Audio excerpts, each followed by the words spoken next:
So yeah, we are spawning on Antigua Shipyard, a fairly large map. We do have cross positions. I'm not sure if it's cross only because of the gold, but yeah, we definitely have cross positions. Is this GSL Antigua? I think this is MLG Antigua. MLG, so yeah, it must be. Do we have... Yes, we have referee. Cool. So we can actually tell the players that it is cross only. Yeah, stream cheating a little bit. So yeah, you guy on your camera, would you do the honors, please? Thank you very much, ladies and gentlemen. Spawning up here in the top right-hand corner of the Antigua Shipyard, playing as the red Zerg for Team Fluid, we have Color. And spawning in the bottom left-hand corner of the Antigua Shipyard, playing for Team GG as the blue Protoss, we have Bourne. Awesome. Obviously, yeah, Bourne plays for you guys, obviously, GG. What do you know about Bourne right now? Like, obviously, he's playing really, really well recently. You know, would you like to give us a little bit of insight on Bourne? Bourne is a very quiet guy in the chat. He doesn't talk that much, but he's very friendly. He comes into games a lot. He's always open to practice with. And what some people may not know is Bourne actually used to be a member of Team Fluid for a couple days, but shortly after being signed by them, he switched and applied to GG. And he's a really good player. He's a really nice guy. We were happy to take him on board. Yeah, and he's actually doing really, really well in the ESLs, making it very deep in both tournaments recently. Yeah, so all's good on Bourne's side. What do you know about Color then? I know very little about Color. I have cast him a couple times in the UK Open, and he's performed pretty solidly, especially against his teammates, as he seems to be one of the most unlucky players in the world when it comes to team kills. I do have a note on Ladder. He is an extremely talented player. He has 1,000 points on Ladder, which is obviously very, very impressive. Yeah, I mean, that's really hard to do. Most people can't even get, you know, especially in Masters, most people can't even, you know, stay around 500 points. So to get, you know, consistently 1,000 points is very, very, very impressive.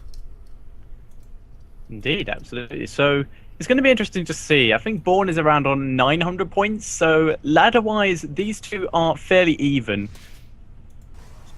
But speaking of uneven, we are seeing Color's Zerglings ganging up on this poor little probe here, which will go down unless he continues to peel them off away until there's none left. But it looks like this probe is just going to be bullied into oblivion by this single Zergling.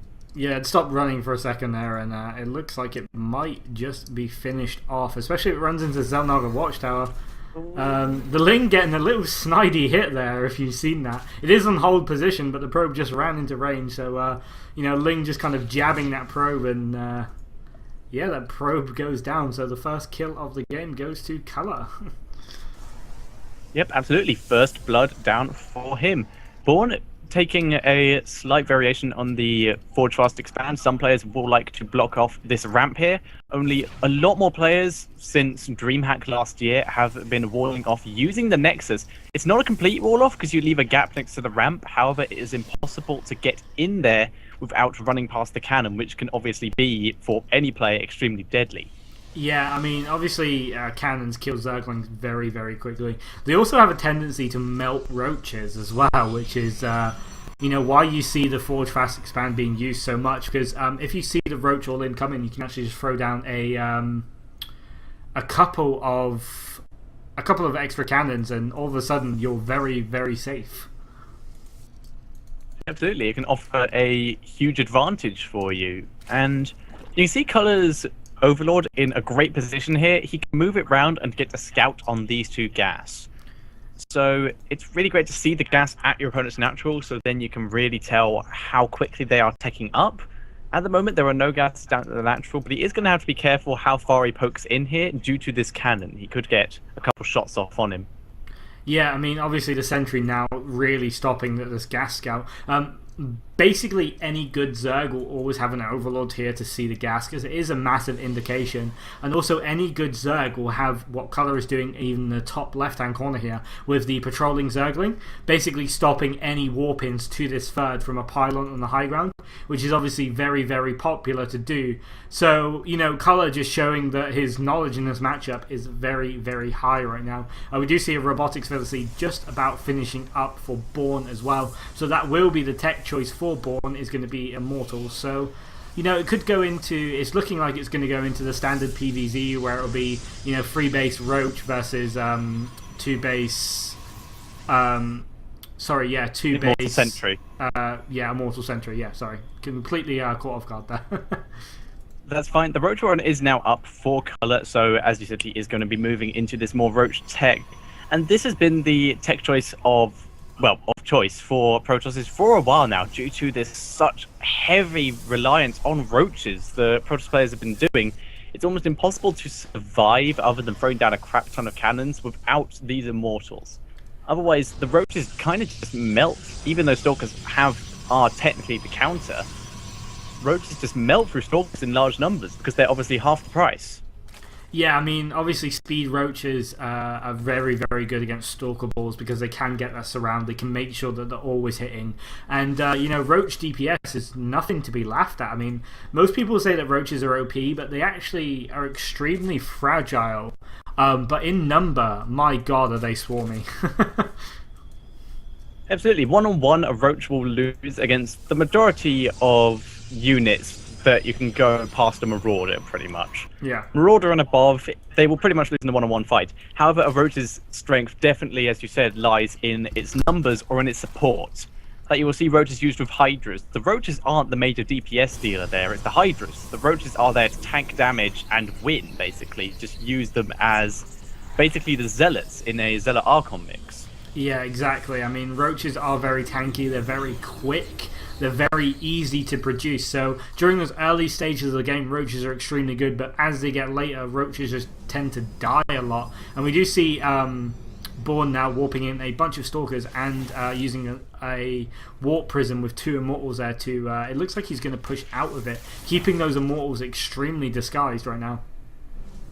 Indeed, I think they may have been scouted, but it doesn't look like it actually. Bourne moving out with his Immortals in this Warp Prism, which is a play that he does a lot. It obviously keeps them from being sniped off in engagements until they can really get into the engagement themselves. And they obviously won't be noticed if he can keep the Warp Prism from being scouted, which he can't there due to them being seen by the Xel'Naga Tower. But if he can keep that from being scouted as well, then it's going to be really helpful. Plus, this Warp Prism allows him to get away without throwing down a forward pylon, so it's incredibly helpful. But here we go, here are the Roaches, Immortals being dropped and getting off a few good hits on those Roaches. There are a couple Lings sitting up by the Xel'Naga Tower, getting ready to sort of get a sandwich move here. But here we go, Bourne moving forward, the Immortals are now in with the main army. Warp Prism is deployed, decent force fields there by Bourne, trapping a lot of units. They are managing to sneak around the side. But this is a pretty good engagement for Bourne, managing to separate a lot of the Roaches from each other, so we're not seeing... Oh, here we go, a sandwich from the back by Color. He's got all these units trapped in the little circle. Bourne picking up one of his injured Immortals, trying to keep it alive. And Bourne has killed his escape route, so he can now get out through there if he wishes.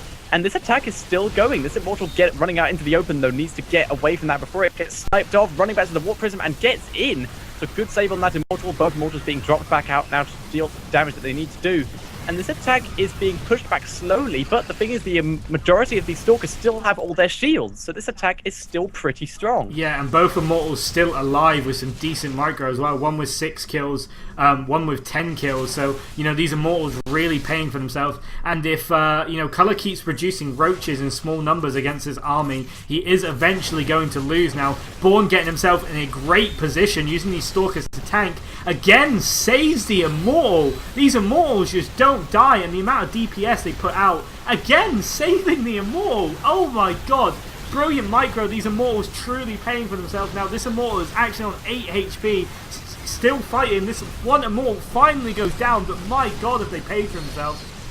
Bourne now almost taking a supply lead, but he is in a great position to really do some damage, killing off this hatchery and a few drones. And you know, he should be expanding behind this. Currently we see him just warping in more and more units, so we do see the expansion finally going down. And what a great attack, some great micro, really saving it. And these roaches don't even get to see the light of day before they are slaughtered. Absolutely. Bourne doing a play very similar to what Bling does with his High Templar, only using it with Immortals. You can see he's forced down 4 Spine Crawlers out of color to try and stay alive, basically, because this attack is just so powerful. He's pushing forward. The Spine Crawlers are not complete yet. The roaches are slowly melting. There are a lot of Zealots here to tank the damage. But here we go, they're moving forward. The Spine Crawlers are now in range of the Zealots, have completed, and Bourne is slowly moving his way back out of Spine Crawler range, staying alive. This Immortal is just still alive, doing the damage. And here we go, Bourne being forced to pull back a bit, but the damage is huge what he's done. Warping in more Zealots to tank more damage, sniping down Queens, snipes 2 Queens. So that's going to seriously hamper the lava inject from Color. Color is going to be forced to create those 2 Queens, building them again. The macro hatch goes down. Units are already producing from it though, so they will still be completed. But still warping in units. Bourne is not giving up on this. His expand Nexus is now complete at his 3rd base. And this attack is continuing, but he does have 300 minerals spare. And you can see producing another Immortal at home, producing more Zealots from the warp-in. Cancels the warp-in though, choosing to retreat with that Warp Prism. He knows he's done a very significant amount of damage. There's a fairly sizable army here from Color, but Bourne thinking that now is the time to retreat. If we have a look at the upgrades here, it is 1-0 to 1-1. So Bourne ahead in almost every way at the moment. He has its expansion up. The Warp Prism is now having a bit of a scout around, seeing what it can see, seeing if it can get any snipes off on any hidden bases. But the thing is, there aren't any. Color's being forced to move forward with these Spine Crawlers just to defend himself so he can get that 3rd base back up. Yeah, technically right now it's you know, a 2-base Zerg versus a 3-base Protoss, with the Protoss having superior upgrades and superior army, plus 2 weapons on the way, some additional Immortals being added. This Immortal has 23 kills, and the other Immortal had plenty as well, just really tearing through these roaches. But we do see a little Ling attack here on the 3rd, which is pushed back by these cannons. Going to the main now, which is also going to be shut down by some cannons, a good force field, a Stalker and Immortal. So Bourne just taking complete control of this game right now, and I'm not sure what Color can do to pull back, but the one thing he could do to kind of get back in this is getting this really good composition of Roach Hydra, which he is aiming for, and obviously Hydras are really, really good against this army. So you know, hopefully Color can get a good position, the Hydras can all fire, and he might be able to just push this back for now. Absolutely. As long as he can keep his Hydras at the back, he is going to have a huge advantage. The only way Bourne can really keep his advantage right now would be to take up to Colossus, or to just snipe those Hydras and do a good job of it. Yeah. Another thing he could possibly do is to use the Warp Prism if it's still alive somewhere on the map, which doesn't look like it is, to try and lift himself into the main base and force field the ramp, which would do so much damage, but it would force Color to do a counter attack, which could be dead. Sorry, yeah, he has mixed in a lot of sentries as well, so this Roach army is going to get split in half. Good position here for Color, but I just think Bourne has too much right now, and some good force fields are segmenting the army. Roach is dying, Hydra's being able to do nothing right now. Great force fields. He has kind of trapped himself a little bit, but I don't think that matters right now. Hydra's doing so much damage though. Some more great force fields, and Bourne is just steamrolling over Color right now. Absolutely, killing the 3rd base again, warping in some Stalkers from somewhere. I'm not sure where they're being warped in at the 3rd. It looks like the Warp Prism did go down, and here we go. Color attempting to get round the back of Bourne to try and kill him with these Hydras, but obviously the Hydras have very little support. Force field's not that good against Hydras, because obviously Hydras have the high range. They can still shoot you if they can be shot at. And GG from Color. Bourne takes this 1st game in this best-of-3 series. Yeah, really impressive play from both sides there. I think Color done the only thing he could possibly do to get himself into that game, which was head for Hydras, and but obviously the amount of damage that Bourne done early game just didn't let him get there. Yeah, I totally agree there. Bourne just did so much damage. That is a very common build for him, but it seems to work almost every time he does it. Obviously not one to use it twice in a row, but it definitely does the damage. No one really expects the Warp Prism. They just scout around for the forward pylons. But then if you can't really hit those Immortals early on, they're just going to sit there and just do so much damage. Like, as you saw, so much damage was done by those Immortals, and he just kept them alive, and they just kept on blowing shit up. Yeah, I mean, if you let these Immortals kind of... Most players, if it's going to go into this kind of Roach fight, they'll... go for the Immortals first hand, but that's really hard to do when they're behind Stalkers and being microed really well by the Warp Prism kind of picking them up, dropping them, picking them up, dropping them. I mean, it takes a lot of APM, but if you can do it, it makes those Immortals so cost effective. Absolutely. The one disadvantage with that strategy is you can't warp in units from that Warp Prism while you're microing. But if you can do it between warp-ins, then it's so effective, and Bourne was doing a fairly good job of that. Yeah, just brilliant play on both sides there. And yeah, we're just waiting for the next games. And we are back ready for game number 2 between Colour and Bourne.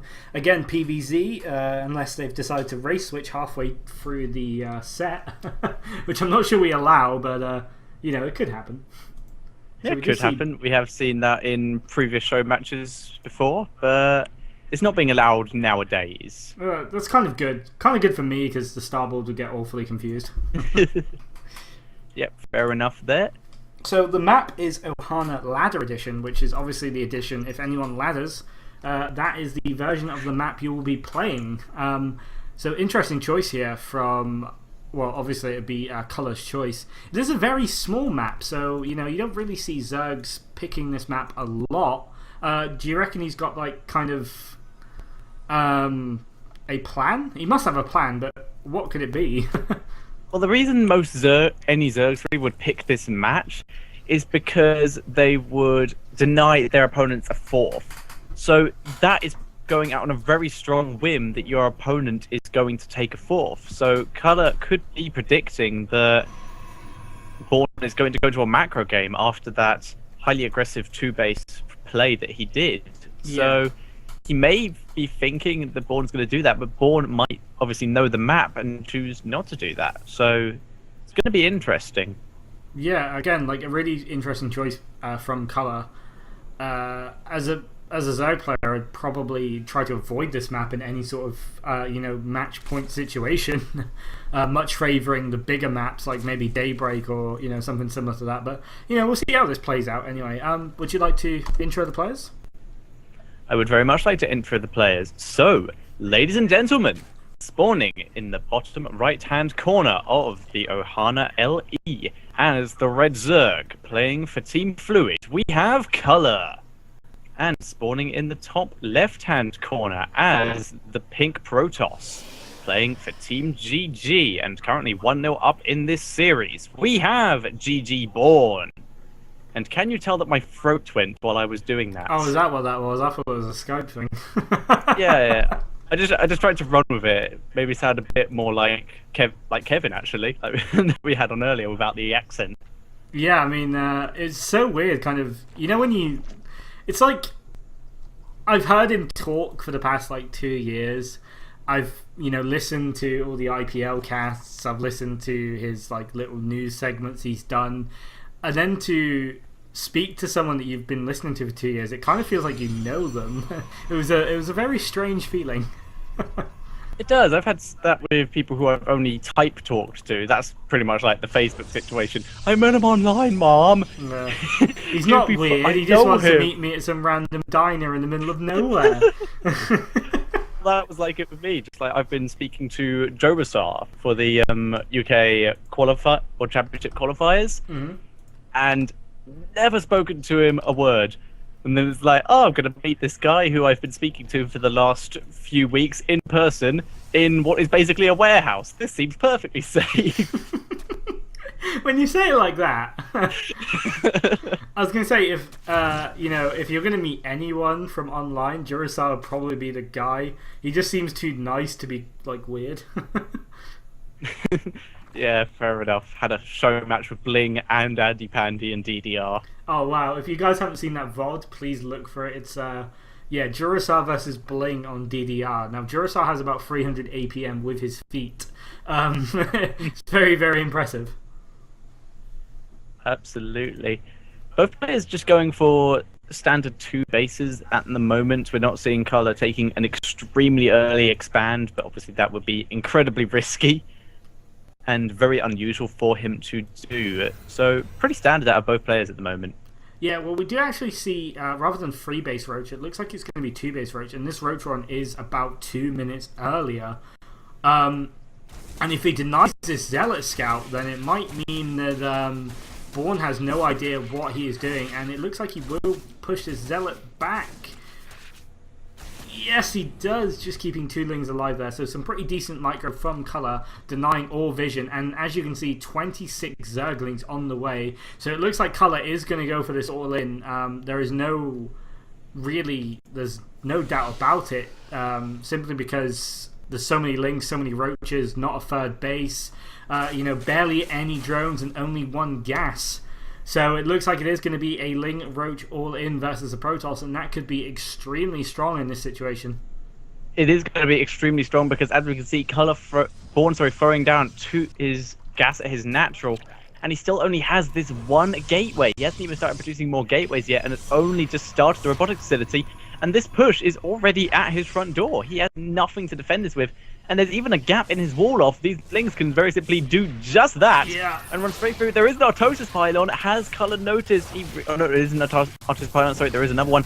Bourne having to pull probes to try and kill this. There was a decent force field from Bourne. He is going to protect his natural for the moment, but now the force field is down. The Zerglings are in, and GG from Bourne there. Yeah, unfortunately, the Sentry only managing to lock out the second half of the Ling attack. So the first half got in and wrapped themselves around that cannon, killing it extremely quickly. And then also the second Sentry that was being produced actually got outside of the gate and got caught out by those second set of Lings. So once that cannon had gone down and once that second Sentry had gone down, it was really tough for Bourne to hold, and he just couldn't. So yeah, 1 each. A great all-in from Colour there, and some really good play, yeah.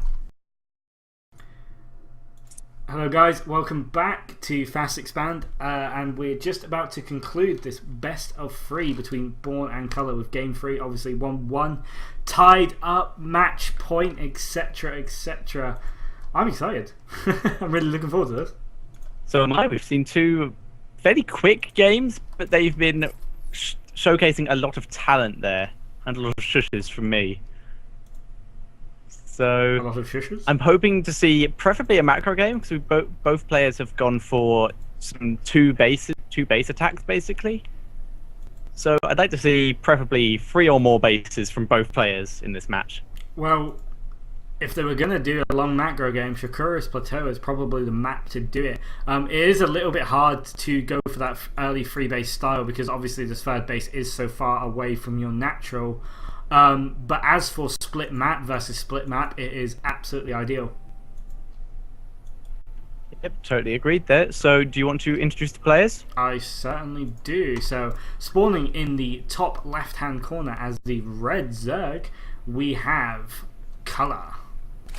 And spawning in the right hand side as the pretty in pink Protoss, try saying that 10 times fast, we have GGBourne. So yeah, both players really impressing me so far. Obviously Colour had the map choice last, so this is Bourne's pick. Now Bourne might be choosing to play a macro game against Colour, or again like forcing him into that 3 base style where Bourne can do a really strong 2 base timing. I suspect that's what Bourne's aiming for here, is going to be another kind of Sentry Immortal play, or maybe, you know, some other form of 2 base all in, but I believe that's what Bourne is going to aim for here, just simply because of track record and the map choice. Indeed. Well, we have the 14 pool out of Colour, and we're not seeing a drone head down to get that expansion up and running yet, but we will probably see that going down soon due to the fact that Bourne is forward fast expanding, which is what near enough every Protoss will do nowadays.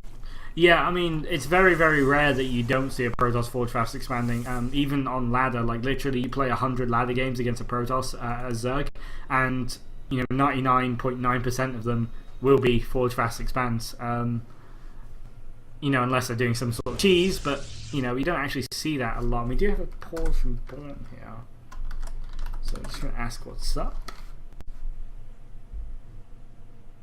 It's part of the game, guys. Part of the game. Yep, this happens. Oh, sorry, don't worry. Okay, thought is Okay, well, we're off again. Yep. So obviously, thought he smelt fire or his computer exploded, but it didn't. It's all good. Yep, absolutely. So the Forge Fast Expand is just about to complete for Bourne, getting down that gateway, and we will see the cannon going down after this pylon when he has the minerals. Yeah, And as we can see, Colour is attempting to kill off this pylon, only Bourne doing a fair good job of distracting him with this probe, doing a fair amount of annoyance, and that pylon will eventually go down. Loss of 100 minerals there for Bourne, but it is obviously a huge delay on that expansion for Colour. yeah, and he doesn't really need the minerals right now because obviously he is going for a heavy economic play. The cannon's down, the gateway's down, his wall off's done, so he doesn't actually need to spend minerals anymore apart from on probe. So using 100 minerals to delay a hatchery that much is pretty much always worth it. I mean, you'll find that pretty much every Protoss player does that. And, I agree with it. I don't agree with the double pylon block that I've been seeing sometimes recently, where you will block both hatcheries, because I think 200 minerals for that kind of investment is very, very high. But 100 minerals, then yeah, go for it. I like that. I like the double pylon block if you cancel them. Obviously, if you cancel them, it's going to be a bit of an...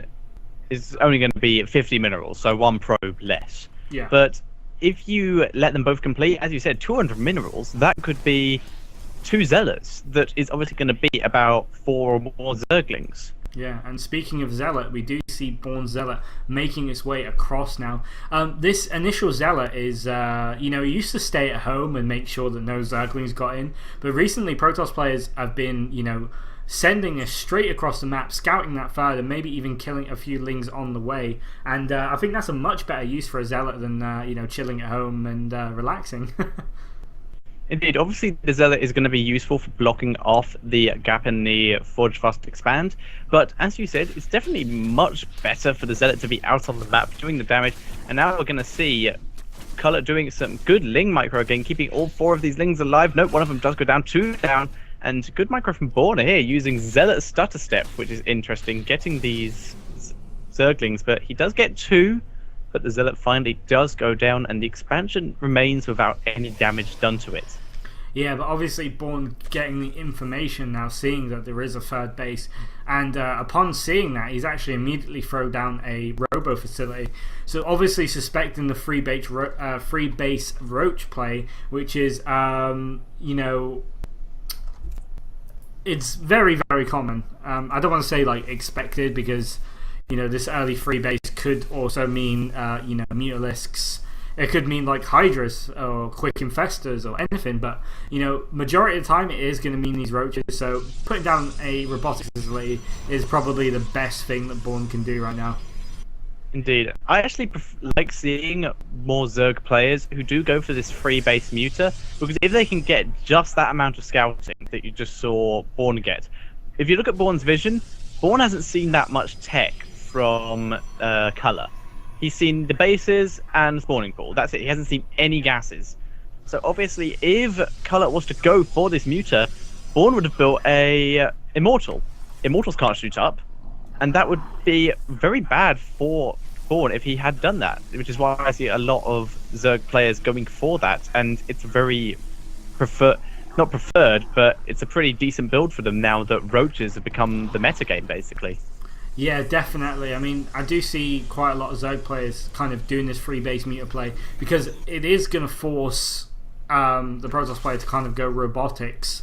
If they go Stargate, then you just kind of kill them very quickly with meters because, that Phoenix count isn't too high. If they go robotics facility, then you can kill them very quickly with Mutalisks.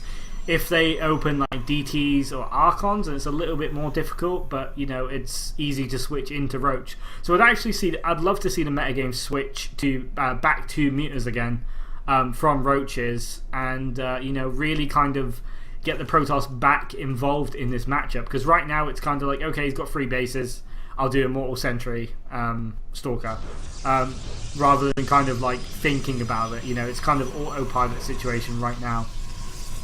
Indeed, we have actually seen Bourne throw down the Robotics Bay and a Twilight Cancel. So obviously he did get the Twilight Cancel last time and got that blink, so he was able to blink micro his Stalkers around near enough all day and do a great job of it and keep the majority of them alive. But we are seeing this Robotics Bay this time.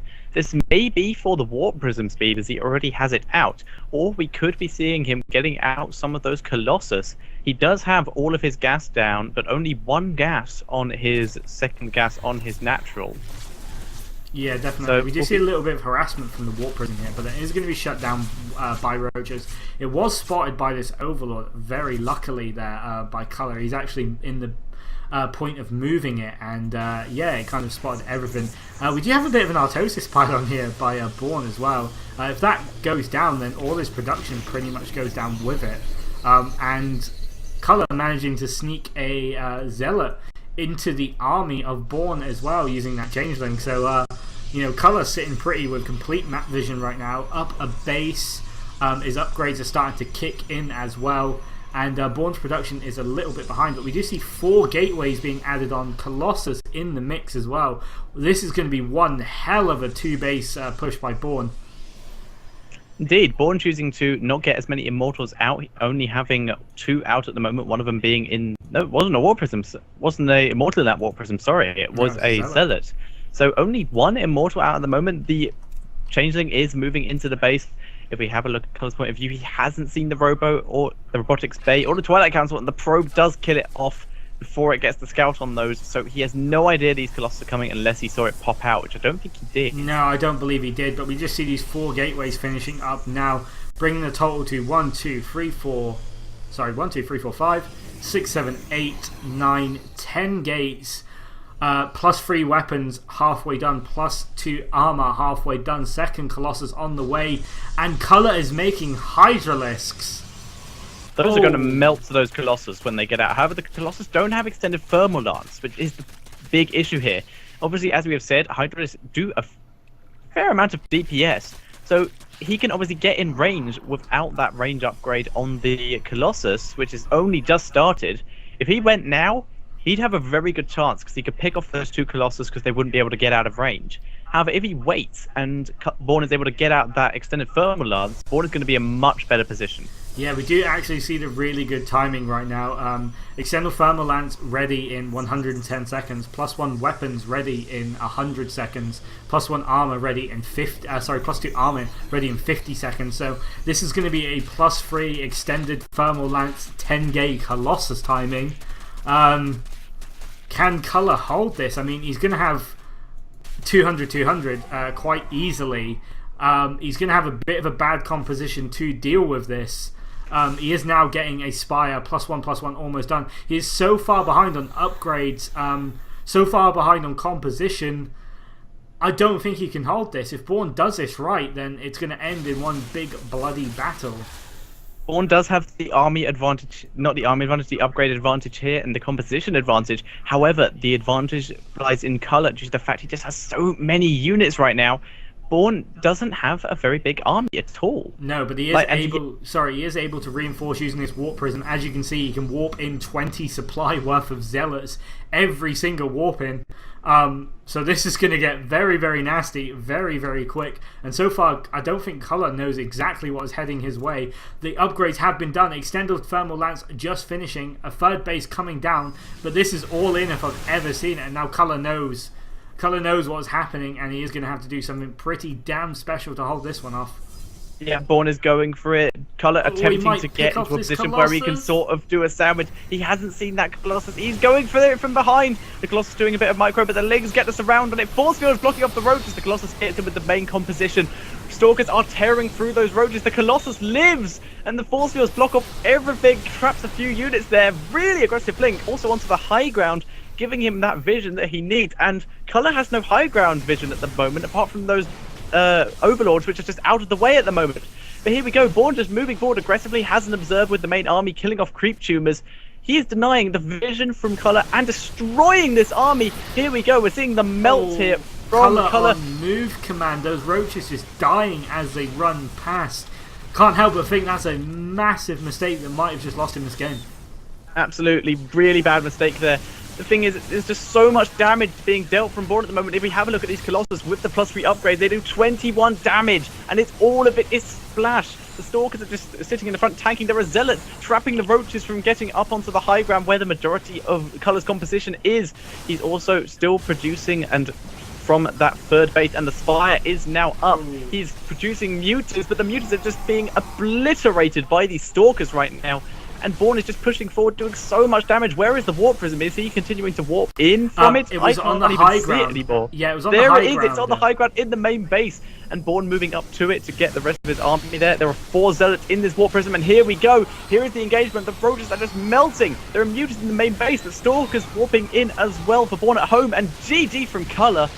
Bourne takes this best of 3 series, making it, I suppose, 1-1 between Fluid and GG at the moment.